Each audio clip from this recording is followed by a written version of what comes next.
Hello and welcome to Ethereum Classic Community Calls. ETC Community Calls is a weekly voice chat that happens on the Ethereum Classic Discord server every Tuesday, usually at 1500 hours UTC.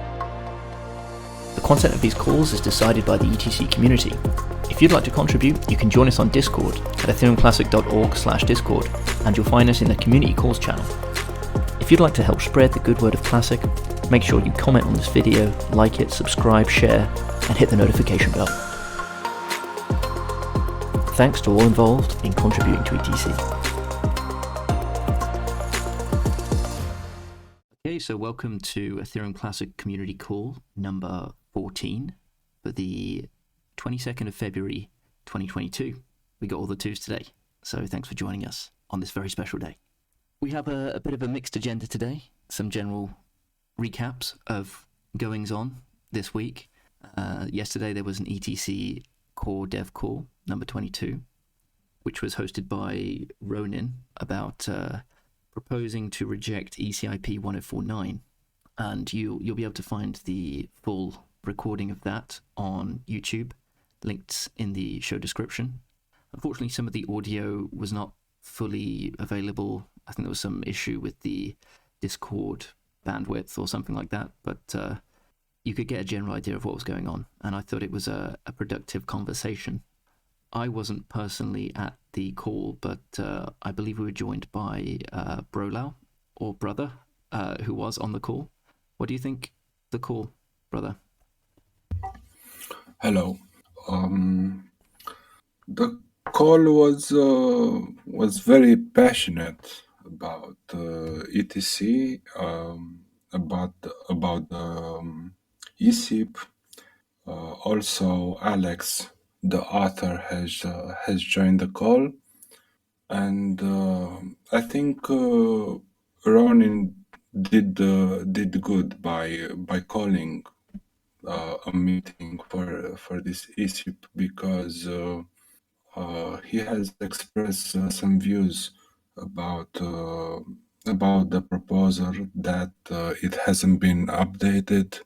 There are still things missing in it, and we also had some views about what's the path forward. But overall, the discussion was very mixed, and there were some ambiguous points. Yeah, it seemed to, whilst there were productive parts, there were also some, I guess, less, how can we say? It didn't exactly go without people talking over each other at certain points, which is never ideal. And there were suggestions, I guess, to use potentially a different forum other than Discord for this kind of conversation. Some people were mentioning using Twitter Spaces, for example, which I've never used before, but I believe allows you to have a more orderly discussion via like hand raising and that kind of thing. So maybe that's a better option for future technical discussions like that. In terms of my overall impression, I think there were some good takeaways, namely the most important thing being that Bob Summerwell is now championing the ECIP. So in terms of things moving forward, there's a kind of neutral and trusted community member that will be leading things forward with SHA-3. And it seems that he has a fairly reasonable perspective on how things should be done and when things should be done, and isn't trying to like rush things forward. Yes, I like that conversation. Also, Bob has offered an update about how things stand, technically speaking. We know now that the guest client is not perfectly ready. It's not 100% ready for check-up mining. And we also know that rushing into this is not ideal, even though Alex has proposed a block number for the switch. Yeah, I think one of the good points that Bob raised was that in the past it has been a case of like specifying a future block number, for example, with Phoenix hard fork, but that just created problems because the code base wasn't necessarily ready for that block number. So it seems like his approach is to make sure that everything's ready technically first and then set a block number afterwards, which to me seems more sensible. Additionally, I think Bob is aware, and rightfully so, about the idea of like not trying to push this without thinking properly about the transition and how to best avoid a chain split. And there are some have the view that the very idea of a chain split is just trying to spread FUD or fear, uncertainty, and doubt.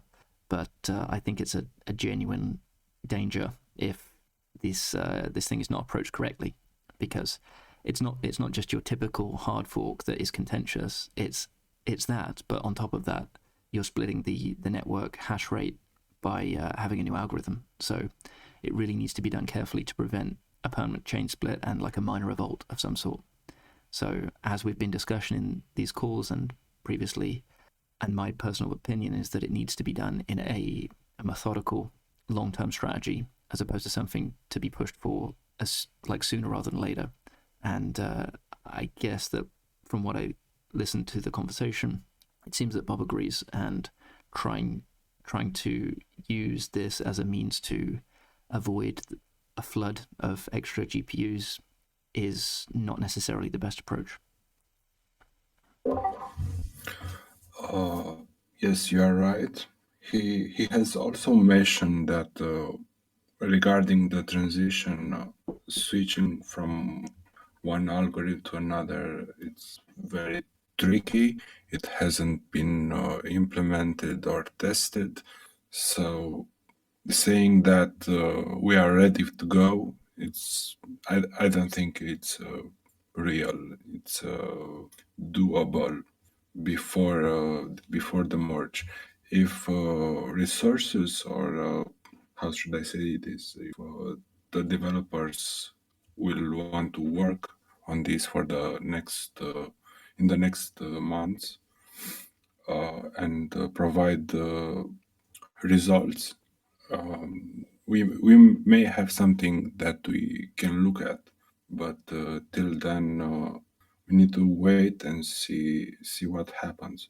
One other thing about the discussion yesterday, what I didn't like was that we had core four core developers who didn't really get the chance to speak. So that didn't go very well. Regarding that, I think it's good to have a call and have a passionate debate about an issue. So I share the opinion with you guys that overall it was good.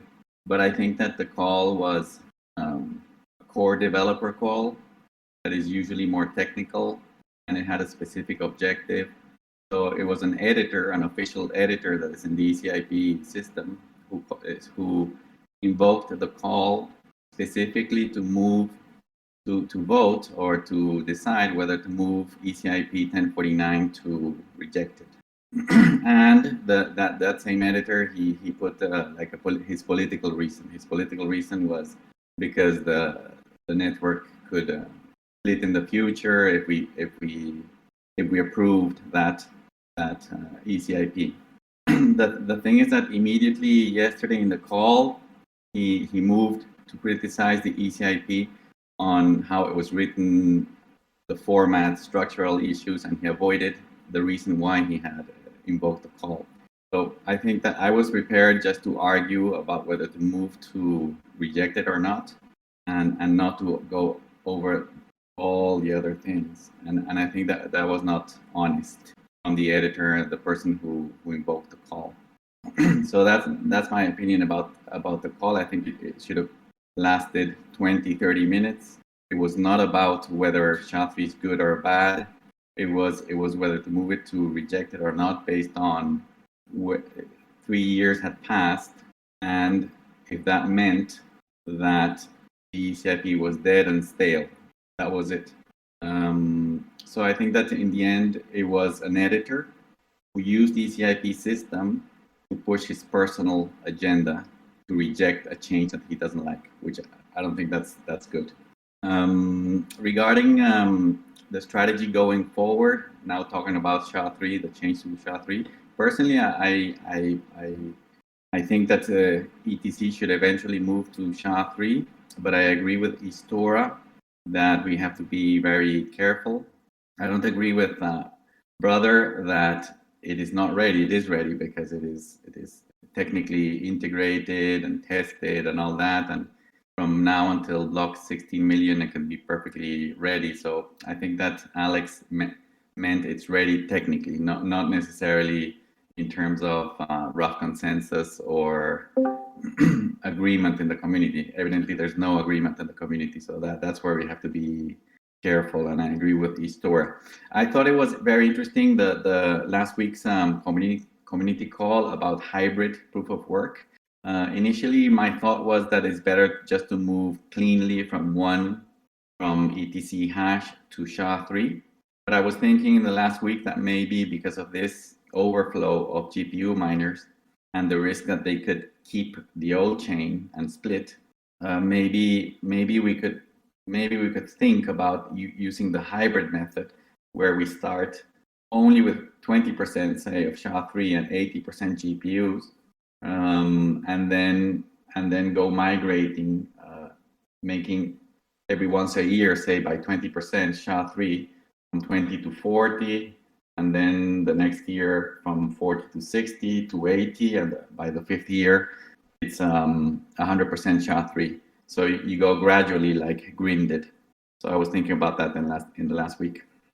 Yeah, that's also my position. If SHA-3 is the end goal, then I think that's the most reasonable way to do it. It's I guess the analogy is kind of like pulling on a piece of string, right? You wanna eventually get to the end point, but if you pull it too hard, you're gonna snap it and it'll break in two. So it needs to be kind of like wedged in and slowly like ramped up, as opposed to like suddenly jolting the whole network. And there's a few advantages. Agreed. Yeah, I think so. So yeah, when Brother was talking about it not being ready, my impression from the call was that the main part that's not really ready is the I guess the technical details about how a transition is going to happen, and that includes whether it's a slow migration or like even if it is just a sudden switch, then how do you deal with the difficulty change, and how do you, on like a contract level, how do you program in that kind of stuff? So yeah. There are also some deficiencies on the technical part of the ECIP. I mean, they should be easy to fix, but it just hasn't been done. There's no, for example, there's no proper specification of what the proposed algorithm change actually is, and that's just something that needs to be done. My impression of this whole discussion yesterday is that basically the core part, that was the decision whether this ECIP should be rejected or should continue. That could have been reduced quite a lot. I think that Gitwanin was quite right to bring this issue up, because according to the rules of ECIP 1000, this proposal wasn't moving forward, even though there was a lot of discussion on Discord, but the formal process was stalled for a long time, and basically it was due for removal, except if somebody steps up and takes charge of this. And now with Bob stepping up and becoming the champion of the proposal, this has happened. So this resolves this issue, and I would expect him to make the necessary updates and consider any issues that have been brought up. So this could have been resolved fairly quickly. Also, I think it's fine that Gitwanin mentioned a few issues that he found that indicated that this ECIP really didn't advance. Like there were no changes and there were issues that needed to be addressed. So all that was fine. I don't think it was necessary to go to talk for more than half an hour about every little detail that was wrong. It would have been sufficient to mention the first three, the three most important ones basically, and then it would already be clear. So that can be improved in the future. And yeah, so but I think that issue has now been resolved, and now we have to see what Bob does, and continue the discussion based on that. That is very interesting what you said about ECIP being stale or not, because it didn't have any changes or work done. The ECIP 1000 that sets the rules for the ECIP process was written originally, the core was written originally by Luke Dash of Bitcoin for the BIP process. Then Wei Tang used it as a model, and in a great extent is a copy of the BIP process for the ECIP process. And then later, like a couple of years later, I processed it and edited it, and I added text also from the EIP process from Ethereum, and we completed it as it is now. No? And it has some flaws, of course, but I don't think that the ECIP 1000 says just because the document on GitHub has not been changed for 3 years, then it can be moved to rejected. I think that's a very naive interpretation of the text. I think that ECIP 1049 is the most important issue in Ethereum Classic. It's the most contentious and debated issue in the community, from miners to mining pools to core community members, investors, everybody, the core developers, everybody is giving their opinion, where I think it has a very significant share here in the Discord every day about SHA-3, and every new investor always asks about SHA-3 and what's going on there. Not only that, but technically it has been tested, worked on the test nets, etc.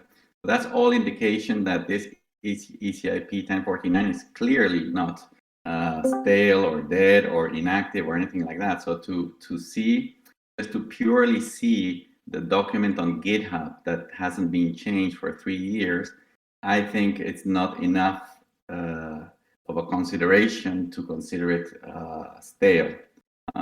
So that's what I wanted to say yesterday, but the editor moved directly to something else, because I think that it was clear that he was going to lose his argument.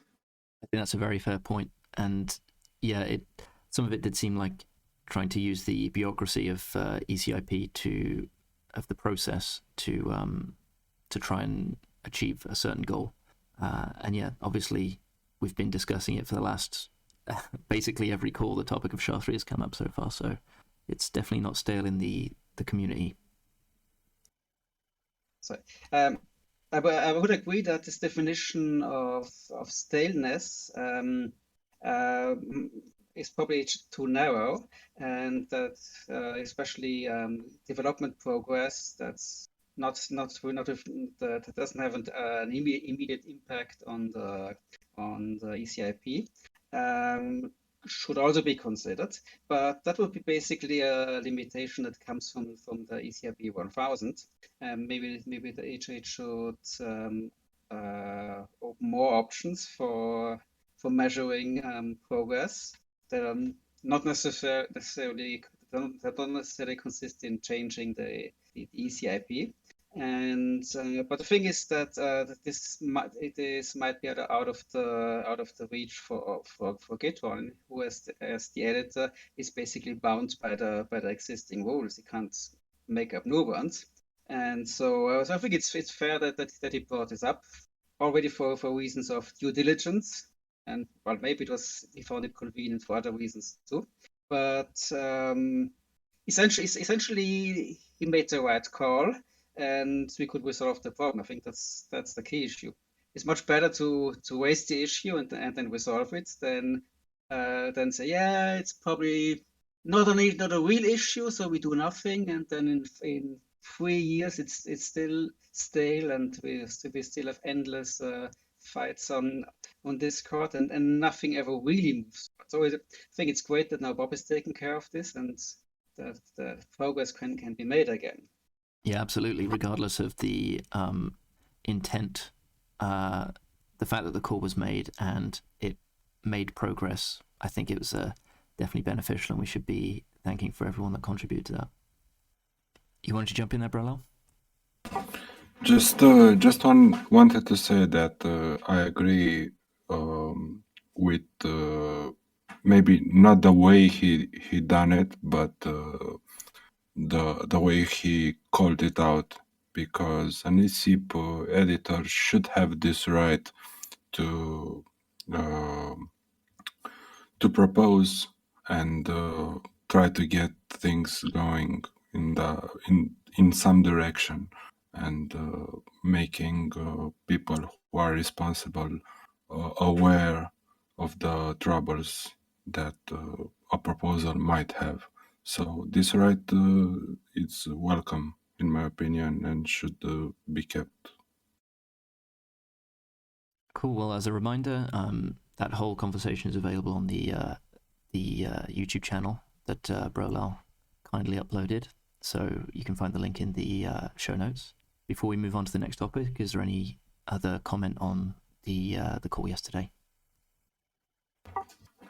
ETC Punk has put together a consensual list for SHA-3. I see that he's here. Maybe he wants to talk about it. At the last call, he didn't have time. Hey guys, I'm just taking care of my kids this morning, but I do appreciate you thinking about the tracker. I don't have too much to say about it this morning, but if there's any questions or issues with it, feel free to DM me, and I'll make sure and update it accordingly. I want to make sure it's as comprehensive and accurate as possible. Yeah, thanks for putting that together. It's an awesome initiative and very useful to get like a barometer of what the community's thinking on that. My suggestion would be to potentially split it up into multiple for and against positions, because it's not just like 1049 that's in question really, because some people should support SHA-3 but on a long term, some people support it pre-merge, and some people support it one way or the other, and some people are just against the whole thing. So I think the simple for against neutral metric is a little bit low resolution, so it'd be interesting to see some I guess split out into the different positions if possible. Yeah, I totally found that as well through the journey. It was kind of a Raiders of the Lost Ark, kind of historical dig through everything, going through all of the years of conversation. There's a lot of dynamic to it, and a lot of, I don't know, really interesting kind of insight from some really smart people that are no longer here, but some points that were brought up that aren't discussed anymore. So yeah, I definitely think there is room to kind of expand it, kind of maybe a pivot table type of creation that could alternate, showing different.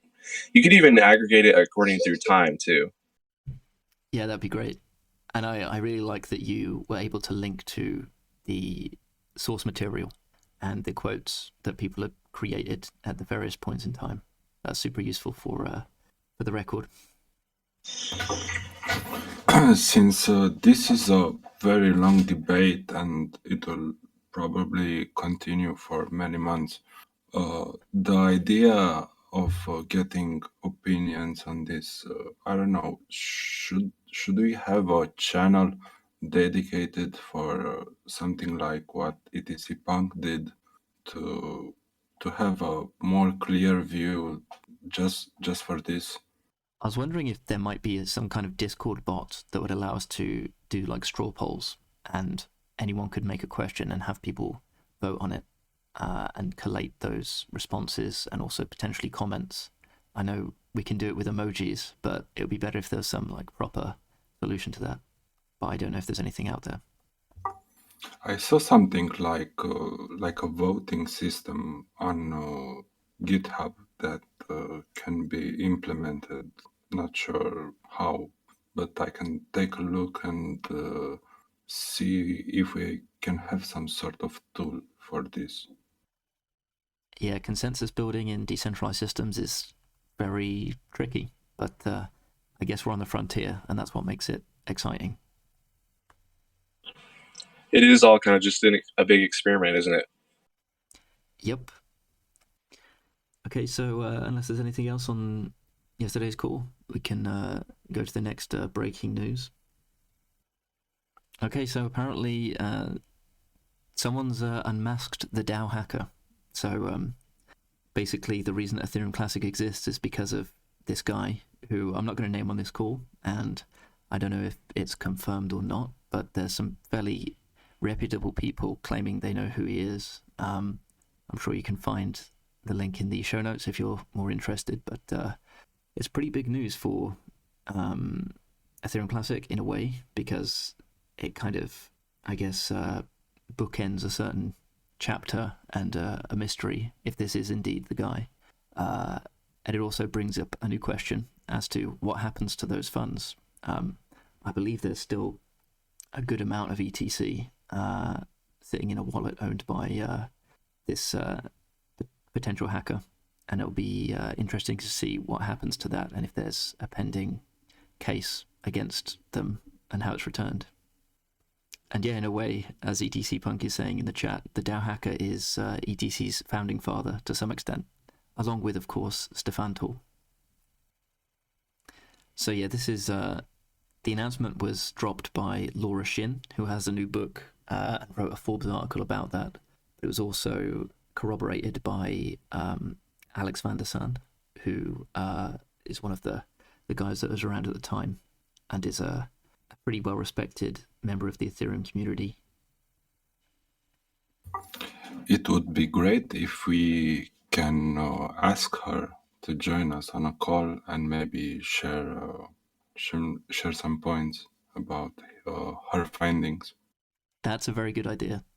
Although, yeah, I mean, we can always ask whether we are the kind of show / discussion should be interested in. Who knows? But it's definitely worth asking, and it would definitely be an interesting conversation.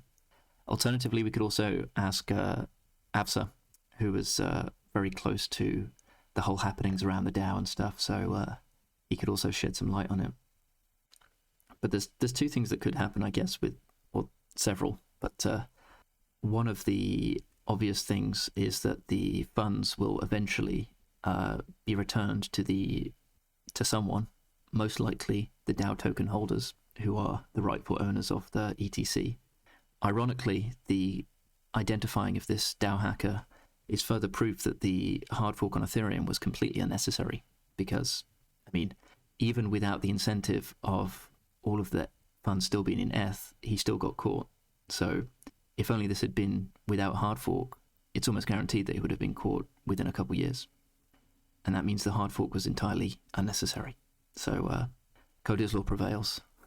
That is a good point, because at the time in 2016, one of the arguments is, okay, if the hacker stole money, then you should use traditional systems like the legal system, the FBI, Interpol, whatever, to look for it, but don't code is law, no? Don't change the blockchain. So this in a way confirms that argument was right in the long, and also the argument is also confirmed with the Bitfinex hack, no? That they got a couple who I don't know if they stole the money or they were laundering the money. So there's many cases where you can catch the bad guys on the social layer and not by reorganizing the chain manually. But I have a question about this. So if the hacker was caught moving the money, does that mean that the hacker doesn't own the 3.6 million in that account anymore? Or he just moved a little amount of money and he was caught because of that? Yeah, I believe he moved 50 Bitcoin. So the vast majority is still sitting in the... Yeah. Oh my God. That's bad luck. Bad luck or bad OPSEC or potentially any number of other things. Maybe he was framed. Who knows, right? Until there's an actual court case, we can't really make judgment. Yeah. And I should note that there was also a different article on Bloomberg which some may suggest is more reliable than Forbes, but they apparently unmasked a different guy. So I don't think it's fully confirmed yet, although this tweet from Alex van der Sant is pretty convincing for me, at least. I don't think he would put his reputation on the line if he wasn't pretty confident. And on the topic of arguments about code is law, unless we are... Let me tie up this section first. If there's anyone that has any other comments on the DAO hacker, please jump in. Okay, so as Donald just mentioned, there was this idea of code is law being off-chain. Sorry, code is law is a thing that only exists in the contract layer, and off-chain traditional law exists. And the idea of code is law is not to necessarily get rid of existing laws. It's just an additional jurisdiction, a virtual jurisdiction that can exist over and above the geographical legal jurisdictions that exist today. And this is one of the arguments that I have put forward in the new website that has literally just landed.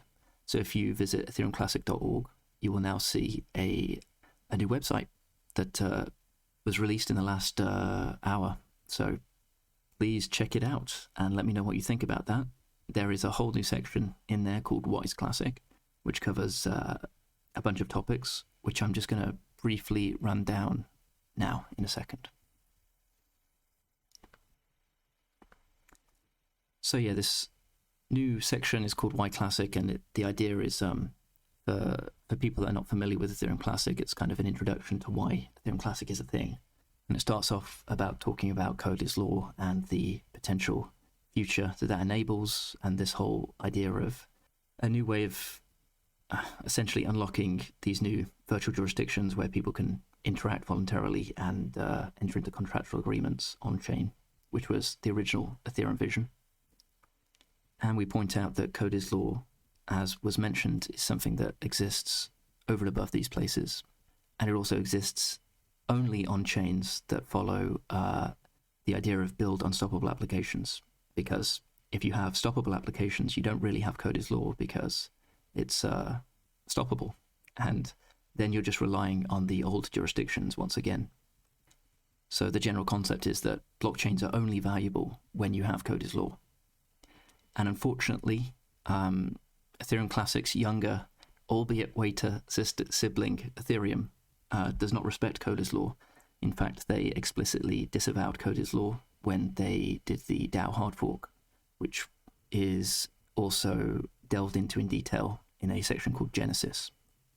So the Genesis section is pretty in-depth about what happened during the DAO and wraps things up with some ideas about a kind of philosophical problem that Ethereum mainnet now sits in that its main value proposition is, as a blockchain, should be immutability, unstoppability.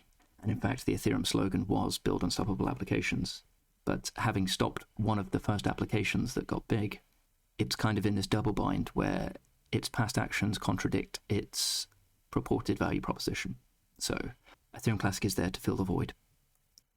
But in order to achieve that, Ethereum Classic needs to maintain this idea of decentralism or decentralization maximalism. And that is the idea that decentralization is achieved as much as possible in all layers of the social, political, technological stack. And that means making sure both the organizational structure as well as the protocol itself is decentralized. So that means you can't have a foundation, for example, and Ethereum Classic doesn't, just like Bitcoin. And by not having those centralized points of failure, it can survive long term because basically, if the project relies on a foundation, the project can only exist as long as that foundation does. And this philosophy can basically be summarized with the idea of ETH equals BTC equals ETC. You take the philosophy of Bitcoin and the technology of Ethereum, and you put them together, and you get Ethereum Classic. And two of the main examples of this are the sound monetary policy of Bitcoin applied to Ethereum in the fixed emission curve that Ethereum Classic has, such that there is no chance of runaway inflation like there is on Ethereum mainnet, which does not have a fixed supply, especially in the case of proof-of-stake transitions, which will incentivize inflation because of various different reasons that I also get into in the section called Proof of Work. So I encourage everyone to take a look at the new website and delve in. And if you have any comments or suggestions, feel free to reach out, make a pull request, or just DM me in the Discord. Sorry, when is the new website going to be public or available? It is live now. Oh, great.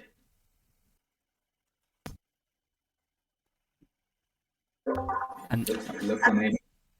cheers, Donald. And thanks for your help in giving feedback and suggestions during the process.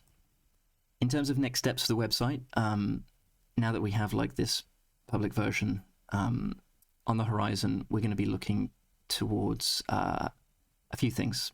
One of which is internationalization. So we're going to be trying to get all of the content translated into as many different languages as possible, targeting like the most spoken languages first, like Chinese and Spanish.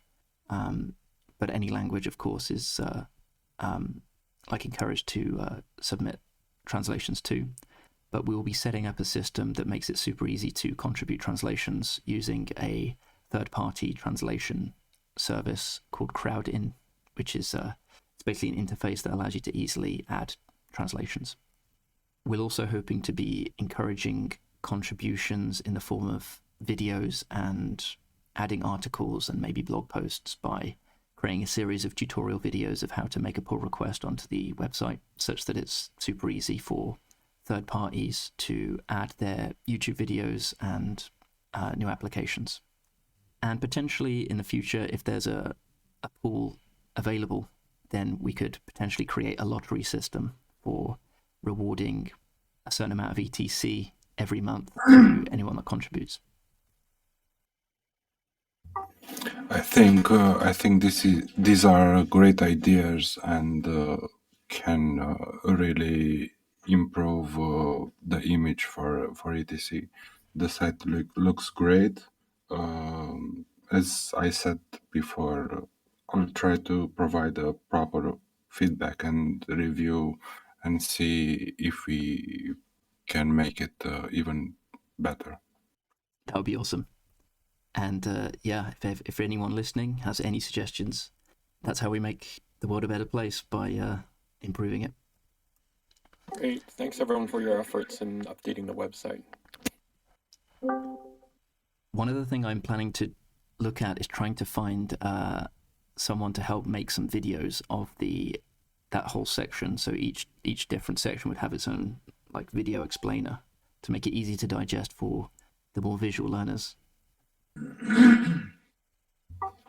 I can give it a go on video. Sounds good. I guess we just need a voiceover first. Yep. Okay, so the final topic that I wanted to sort of explore before we go into open discussion is the idea of a conference for ETC, either this year or next year, as in a physical real-world conference that we can go to and shake hands and, see each other face to face, because it's been a while since one of those has happened, especially because of recent travel restrictions. So I do wonder if anyone has any ideas of where a good place to host something like that would be. Yeah, and when, maybe this year, maybe next year. Do you want to tag it on the back of another event? It might help a broad attendance if it's associated with another blockchain event. That's a great idea. I hadn't thought of that. But Story, let me look at some of the shows coming up towards the end of the year or early next year. Does the group have a preference as to, I take it United States or Asia is the preference? I'm guessing based on some of the names I see on the list. As long as traveling there is fairly easy, then I think it's a good option. Okay, let me take a look. I'll send, is there a group? I guess I'll just post this in the community calls and, just say, here's some of the shows I found. Cool, thanks for that. I noticed also that OmniEdge has posted that it would be a good idea to do a hackathon as well. Yeah. And Yeah, that's a great. yeah, especially if there's a bunch of other, if there's either, I don't know, would it be suitable to tag an ETC conference onto an Ethereum conference? I think that's probably okay. Ask Bob that one. He'll have lots of stories to tell you. Right. Or maybe it would be, is Ethereum Classic more closely aligned with Bitcoin? I'm not sure. I guess technological wise, ETC is close to Ethereum. I think to tag it with Bitcoin Miami, for example, which I think is in June, July, is a better alignment than to tag it with Ethereum. That's a cool idea. I would agree with Donald. It's just going to be inflammatory if we tag it to Ethereum. Bitcoin Miami, Donald, this year is April, so that's too early. That's too early for us to get something together. So we're probably looking at next year. The other idea, Storia, is that we can, if you want to do a hackathon, there's a bunch of universities that are maybe interested, and certainly they can contribute students and stuff to work on a hackathon as well. I know that a couple of the universities are dying to get in the blockchain or expand their blockchain presence. Yeah, for sure. And if there's some kind of bounty involved for actually deploying something to ETC, maybe it could even be just a portathon as opposed to necessarily, because a lot of the innovation is already happening on Ethereum. So to do a Ethereum Classic specific technology event, I don't know if there's like a unique thing that you could focus on apart from interoperability stuff.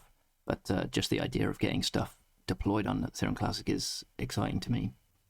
Okay, I think if we pick a location, so we can do it a couple ways, right? We can try and target some universities and whatnot, or we can pick a location and then target the university. Right, or it could be, for the hackathon, it could be a virtual one, right? True.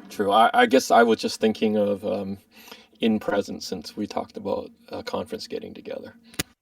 Yeah, it's much better to do it like that anyway. Spent too much time online. Yep, agreed.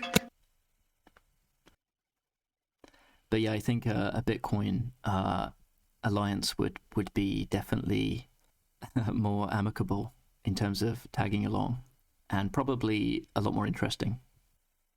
Yeah, I didn't say it from the most amicable or non-amicable point of view, but because I think ETC philosophically is much more aligned with Bitcoin. So I thought it was, in terms of marketing and image, to tag it to Bitcoin. I think it's more aligned in that sense. Yeah, I agree. I think as you say, decentralization maximalists. So we could aim to do it in the next Bitcoin Miami for 2023, because a conference costs a lot of money, so we have to get the money from somewhere also. I mean, there's multiple ways to do a conference, I suppose. It could just be like a satellite event where it's at a local pub or something.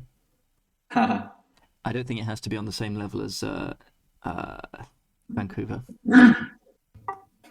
I can argue for the summit to take place in Europe. It's for me, for example, it's very hard to get a visa or for the United States. Yeah, that is a good point. And travel, we want to make it as accessible as possible, both in terms of visas and like entry rules regarding other things in terms of travel restrictions. El Salvador, that's a good idea on the edge just mentioned. If there are any conferences in El Salvador, that might be a very good option. I'm fairly confident they have pretty relaxed entry restrictions. How is that in terms of visa situation, bro? Well, I wouldn't go there because it has one of the highest crime rates on the planet. The biggest crime being adopting Bitcoin as legal tender. Yes, of course. Are there any whales associated with ETC that we know of that have located in certain areas? they might help sponsor or co-host or facilitate in some form or fashion. Well, the DAO hacker's based in Singapore, if that helps. Low. Yeah, I'm not aware of any. I mean, apart from Barry, I guess, but he's the only public ETC whale I'm aware of. Okay, let me bounce the idea by Mike Collier. He's with DCGF Global, not Global Foundries, the Foundries arm of DCG. Nice one, thanks. And now we are getting close to the hour, so as always, we're going to open the floor up to open discussion. If anyone has anything they wanted to mention, please go ahead. Yeah, I have a comment regarding the hybrid. So, what Epic did initially was to position the hybrid as an alternative to 1049. I think that, you saw it was to facilitate discussion and as a platform to show what could happen in mining and to present the facts. We've always positioned it as an alternative to 1049. I think just based on the feedback over the last couple of weeks that it is more difficult to do, and we'll wait to file the ECIP if it's warranted. But for now, I think just consider on hold, and that it was a topic discussion. Okay, that's fair enough. And I personally believe that that whole topic is worthy of wider discussion because, as mentioned on the call, I think that regardless of what happens, even if we do move to SHA-3, there might be a point in the future where SHA-4 is needed. So having a plan of action before the next algo shift is going to be useful regardless of what happens. So let's have the conversation in the future. Okay, agreed. Yeah, hello. Who's this?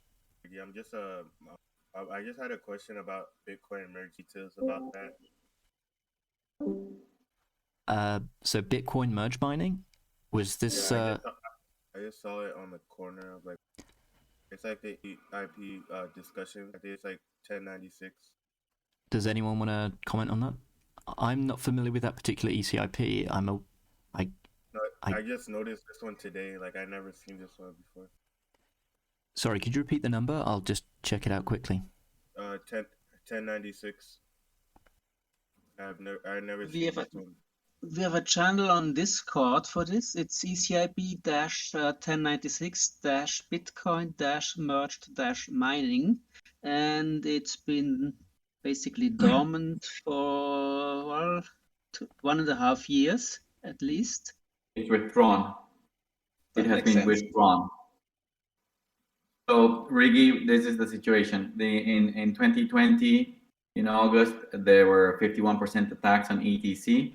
And the person who wrote this, ECIP 1096, Sergio Lerner, he came to Ethereum Classic to propose two things. One was this, to do merge mining with Bitcoin. And then he did other proposals. I think he participated in debates of MES, etc.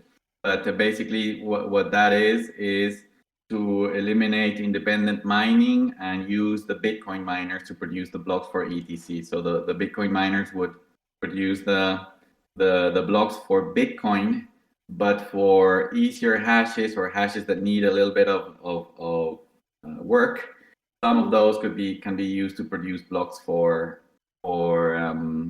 ETC. So you use the same hashing power of Bitcoin, but to also produce blocks for ETC. That would eliminate 100% of the miner base that is dedicated to ETC. And I think that Litecoin and Dogecoin have merged mining where they use the same base of miners. And the network RSK, which is smart contracts on Bitcoin, their blocks are also produced by the Bitcoin miner base. So it's merged mining. In Ethereum Classic, there's no plan. This was withdrawn. It was rejected at the time in terms of debate. So there's no plans of merge mining in Ethereum Classic. Sergio is from RSK, right? He works for RSK, Rootstock. Yes. Yeah, that's an interesting project in itself. Sorry, go ahead. Well, if it's withdrawn, then I guess this ends Cosmo Quark's question on the channel, where he asks, I'm assuming this is no longer needed. That question was in October, nobody answered. So it seems we can remove the channel then, right? If the ECIP has been withdrawn anyway. Yeah, I think some mods can clean that up. All right. Yeah, I just had a question because I wasn't sure if it was rejected or not. But thank you. No, thank you. Actually, Sergio and or someone from RSK might be another interesting guest to have on, given that Rootstock is basically sort of positioning itself similar to ETC, but obviously with much more of a dependence on Bitcoin and less decentralized, because currently Rootstock relies on a bridge. Basically, Rootstock is an Ethereum virtual machine chain that uses Bitcoin as its underlying currency, and that's pegged using a bridge and is merge mined with Bitcoin. So it's an interesting approach to adding smart contract capability to Bitcoin, but it's not currently decentralized, really. Go ahead, please. One coin. How do you expect any compatibility with Ethereum? I guess it depends what you mean by compatibility. I believe that Ethereum 2 is going to be largely backwards compatible, so that all the contracts that are deployed already will still operate. And if that's the case, then in terms of the contracts deployed to Ethereum mainnet, Ethereum Foundation chain, they are likely to remain compatible with Ethereum Classic. But obviously, it's difficult to tell what they're planning long term and whether they're going to break that compatibility or require some weird new contract system to deal with things like sharding. So there's no guarantee compatibility will be maintained indefinitely, but I think for the foreseeable future it will remain. There's something called the EVM standard, the Ethereum Virtual Machine Standard, and there's a group of blockchains that all use the EVM standard. One, of course, is Ethereum, which is the original one and the one who invented it, and Ethereum Classic. And then there's other proof of stake blockchains that use the EVM standard. And so all that group of blockchains should continue to use the EVM standard, because when you are within the standard, just like when original equipment manufacturers built for Windows or for Linux, you have to be within the standard and follow the standard and follow the lead of the standard. It's going to be unlikely that ETC, Ethereum, and the other EVM chains are not going to be compatible, I would say, because that's the normal behavior of these technological systems that have network effects. So I would say in terms of likelihood, ETC today is 100% compatible in the sense that it is the identical technology as Ethereum, and it is going to continue to be compatible because any future changes of the EVM standard is very likely going to be followed by all EVM chains. I think that's pretty much correct, with a small caveat, and that is that there's already like small divergences that are like small edge cases that might eventually grow into larger edge cases, whereby these quote-unquote standard EVMs are like not compatible. I mean, for example, I believe the recent Mystique hard fork, because they one of the opcodes added to London was not integrated, so any contract that uses that opcode is, I believe, currently not able to be deployed on ETC. But because it's a new opcode, no one's written a contract for it yet. So I might not be fully accurate with that, but that is a potential place that things can go awry. And this is one of the reasons that I believe that EVM versioning, is a really important thing for ETC to implement as soon as possible, really. Not just for that reason in terms of compatibility, but also making future hard forks easier. And it's also one of the completely non-contentious, only upside kind of hard forks that the whole community can get around. So if it wasn't for the SHA-3 debate, I would hope that we would be spending a lot more time on these kind of hard forks that can get like absolute consensus. That is a good point, because because there are going to be some underlying technological differences under the hood. For example, ETC is going to stay with proof of work and not change the monetary policy or the fee model. And Ethereum already changed those things and is going to migrate to proof of stake. Then yes, some opcodes may be not compatible, so that makes them a little bit different. For a developer who wants to code in Solidity, it's not going to be exactly the same on one chain and the other. No. Were there any other comments or questions from participants? The floor is open. I want to ask Donald if he will go through with that course about blockchain. Yes, I am preparing the PowerPoint. So I do a call like this one, sharing my screen, and I'll do the course. I was looking at the dates. I was thinking of someday next week, not Tuesday, so it doesn't overlap with this call. And the course is 2 hours, and I'm going to talk from the history of the blockchain, first technologies in the late 70s, to Ethereum Classic today and its fundamentals, etc. So I'm going to post it here on Discord whenever I set the date for that course. I was thinking that these courses may be a great addition to the website for people who are interested in learning about blockchain, and doing that on Ethereum Classic may be the gateway for them. Absolutely, and it'd be awesome to have your entire back catalog on there, Donald, if you're happy with adding those videos. If you want to use 100% of the articles of Ethereum Classic, of Etherplan, and the videos of Etherplan on my channel, please just use them. You have full authorization to use them for the website. So if you want to create a special section or use it for whatever use case you want, you have my full authorization. That's very kind of you, Donald. Thank you. Regarding the course, then it's going to be recorded. So thank you for telling me that. So I'm not going to bitch and curse to people when we're recording it. I'm going to make it more civilized then. I want to see the one where you bitch. Okay, when I'll post in the date and time of the course soon, and let everybody know. And I'm okay recording it and posting it on the website as well. Everything I do that is Ethereum Classic content, please use it at will. Now I have to go, guys. I have another call at work. So thank you very much, Istora and brother, for organizing this. Thank you, everybody else, for participating. Goodbye. Cheers, Donald. Take care. Bye. Bye-bye.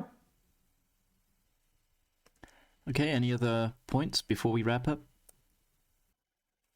All right, well, thank you for joining us on this week. We'll see you again next Tuesday at the same time, at the same place. Have a good week. Take care. Bye-bye.